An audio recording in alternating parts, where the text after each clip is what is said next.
Hello Enchanted ones, and welcome back. Today I will be showing you simple ideas on how to celebrate Imbolc. The ideas are simple, yet will leave you feeling full of life, so I do hope you find something right for you. But first, if you are new here, welcome. Don't forget to subscribe and like if you'd like to see more videos like this. But for now, relax and keep on watching. Imbolc is a magical time that marks the early awakening of spring. It is the Sabbath in between the autumn and spring equinox, a time the sun is looked to as the days are getting longer and nights shorter, and traditionally new life is brought inside to welcome this transition. For many, it is a time to cleanse the mind, leaving us with inspiration and new life after the long winter months. And what better way to gain inspiration than to go for a walk? Today, I went for a walk that had a very pleasant purpose, to look for the early signs of spring. At present, the trees are still in their winter sleep, and from afar, landscapes look winteresque. However, with a closer look, I saw what I was hoping for: new life, and it was everywhere. I often use apps on my phone to help me identify what different saplings are.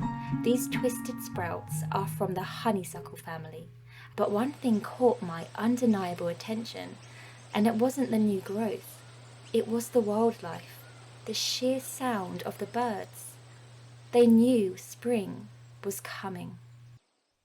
Imbolc is also referred to as Brigid's Day, as Brigid is a goddess of fertility and fire. She is looked to during Imbolc because the spark of the animals reawakens and they have a long mating season ahead. So what better way to help than by making them some very special treats? I made the birds hanging apple surprises.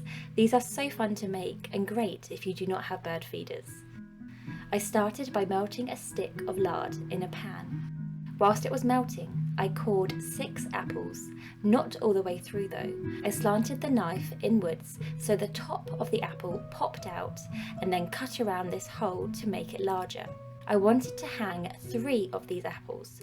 To do this, I used a skewer and pushed it all the way through the middle of the apple, twice, to make a hole in each side. I twisted the skewer in circles to make the holes larger, as after this I placed sticks within these holes, one to go all the way through 2 of the holes and 2 more to fit in the other holes, making a cross shape. Make sure your sticks are tight and stick out, as the birds will perch here. Once the lard had melted, I added sunflower seeds, pumpkin seeds, and sliced up the leftover bits of apple. But you can use any seeds you have in the cupboard. I allowed this to cool for 10 minutes and then scooped it inside the apples, pressing down and packing in as much as I could. I also put the leftover apple and seed mixture into a lined tin to make a lardy cake for the birds also. And lastly, allowed the treats to harden in the fridge for a couple of hours. When the lard had hardened, I cut out 2 pieces of string that were the same in length and tied each end of the string to opposite sides of the apple. If your string is uneven afterwards, don't fret. Just tie both pieces together at the top. I then hung these apples on the old tree at the bottom of my garden, called Bird Perch. The apples I didn't hang, I placed sporadically on the tree. Larger birds will find it easier to eat from these. Now the birds can enjoy a tasty treat to help them thrive this mating season. And now they're happy and can find their strength. What if we did the same for ourselves? I made a plaited loaf to symbolise strength and the new life I saw in the wood. There are plenty of different foods to be had during Imbolc. Foods such as dairy, oats or cake.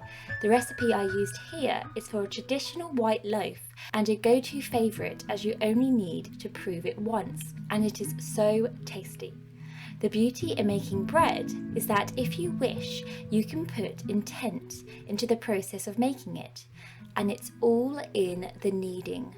This bread needs to be kneaded for 10 minutes, and whilst I was kneading, I thought back to Samhain, as back then I had some intentions of what I wanted to manifest in the future, and the future time for me is now.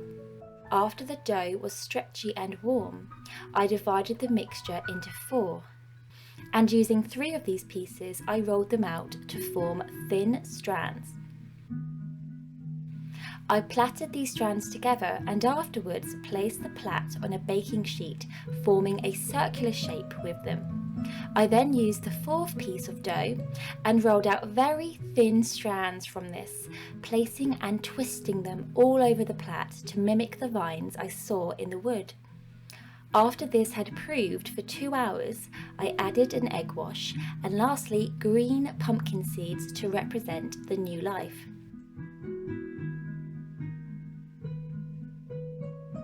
When baked, the vision had come to life.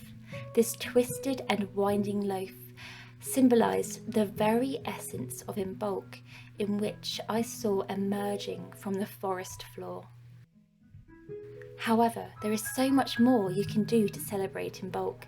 There are colours you could surround yourself with, crystals to help you clear your mind, to help you with new inspiration. I decided to harness the power of colours with a picture. Using colours Imbolc represents green, white, brown and gold, but you could use yellow. I drew a picture to symbolise myself and the growth this time of year. Of course, this picture could be anything you'd like it to be. You could have an intention and wish you'd like to manifest and draw that, or you could simply go with the flow and draw anything that comes to mind. It really is a great way to clear your mind and a great craft to do if you cannot get into nature this time of year. Simply draw what you want to see and you will be immersed into that universe. One thing I cannot see this year is snowdrops, so I have incorporated their airy fairy goodness into the picture. Lastly, the sun, in which without nothing can grow, and included an amethyst crystal, as this is great for clearing the mind. And it was complete. I was so happy with how the picture turned out, but also proud of what it represented. The message Imbolc brings is hope. Hope that after the long hibernation of winter, life emerges once more. With nourishment from the sun and nutrients from foods, we too can harness the power of Imbolc, and when we do, we will sprout and eventually bloom. I do hope you find something right for you, Enchanted One. Let me know what your favourite was below, and if there are any traditions you like to do this time of year. Have a truly magical time. All my love, Alwyn.